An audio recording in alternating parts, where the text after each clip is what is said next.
اعوذ بالله من الشیطان الرجیم. بسم الله الرحمن الرحیم.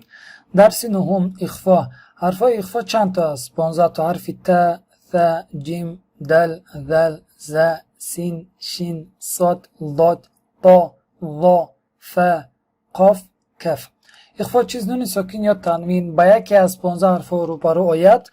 نون را از جای برآمد این حرف پوشیده با دماغ خوانده می شود. مثال میان قبل. الان من از تجوید نو برای شما درسته رو میفهمونم انشالله. اخفا در لغت پوشیده داشتن است.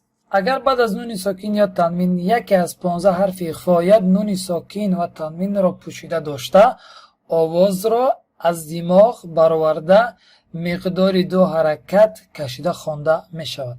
مثال من تحتها، من تحتها. خب وقتی که ما اخفا میکنیم نون صدایش از دماغ یعنی از بینی میبراید. در این هنگام نگاه کنید، در اینجا از مخرج حرف میم در حال زبان ما به مخرج حرف تا رفته و منتظری آن میباشد که آن را تلفظ کند، یعنی تیار به تلفظ حرف تا میباشد. یعنی در هنگامی که ما نون را اخفا میکنیم یعنی از دماغ میبروریم، در آن حالت زبان ما به مخرج حرف تا میرود و منتظری آن میباشد که یعنی آن را ما تلفظ کنیم. مثال نگاه کنین، در اینجا بعد از نون ساکن حرف تا بود. مثال دیگر، مثال حرف ثا یا هر حرف دیگر که آمد بعد این نون ساکن یا تنوین، ما چیکار میکنیم؟ از حرفی که پیش از آن است در حال از این مخرج با اون مخرجی که بعد از نون ساکن یا تنوین آمدگی است، زبان ما به همون مخرج آن حرف رفته و منتظر آن میباشه، یعنی تیار به تلفظ آن حرف میباشد. وقتی که ما مقدار 2 حرکت همون نون رو از دماغ صدایش رو برآوردیم، بعدا همون حرفی که بعدش آمدگی است ما چیکار میکنیم؟ تلفظ میکنیم. زیرا بسیاری خطا میکنن که وقتی که نون رو از دماغ میبرورن صدایش یعنی زبانشان به دیگر جای است. وقتی که ادغام یعنی معذرت میخوام، وقتی که اخفا را تمام میکنن یعنی نون رو آوازش رو از دماغ تمام میکنن، بعدا میرن به اون حرفی که بعد از نون ساکن یا تنوین آمدگی است، بعدا زبانشون به اونجا میرد و اون را تلفظ میکنن. نه خیر، این خطا است.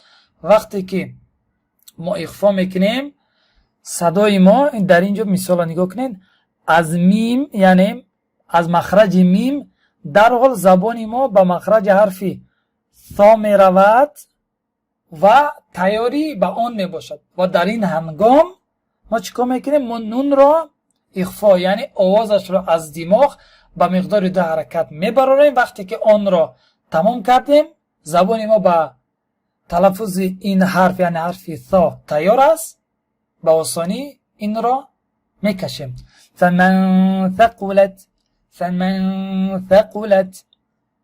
به همین طور ما اخفا میکنیم. انشالله در امین را فقط بدانید که وقتی که اخفا میشود از مخرج که یعنی پیش از نون ساکن یا تنوین آمدگی است، در حال زبان ما به جای یعنی به مخرجی که بعد از نون ساکن یا تنوین کدام حرف آمدگی است به آنجا می رود و تیار به مخرج آن حرف می باشد. فقط امین را بدانید. انشالله در درس های آینده یعنی در درس های علاوه من درسته را می فهمونم که چطور زبان ما آنجا می رود و چطور در آن مخرج آن می رسد یا نمی رسد.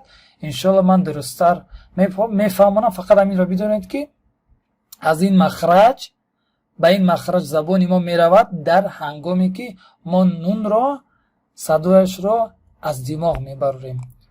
و در این باره در باره ازا که یعنی گفته شده که اخفا 3 درجه دارد، راستی تحقیقات کردم چیزی نیفتم، به همین خاطر من این را در این باره چیزی نمیگویم. فقط چیزی که لازم بود و دلیل هاش بود من آن را برای شما فهموندم. انشالله امیدوارم که درس را فهمیده باشید. جزاک الله خیرا، بارک الله فیکم. السلام علیکم و رحمت الله و برکاته.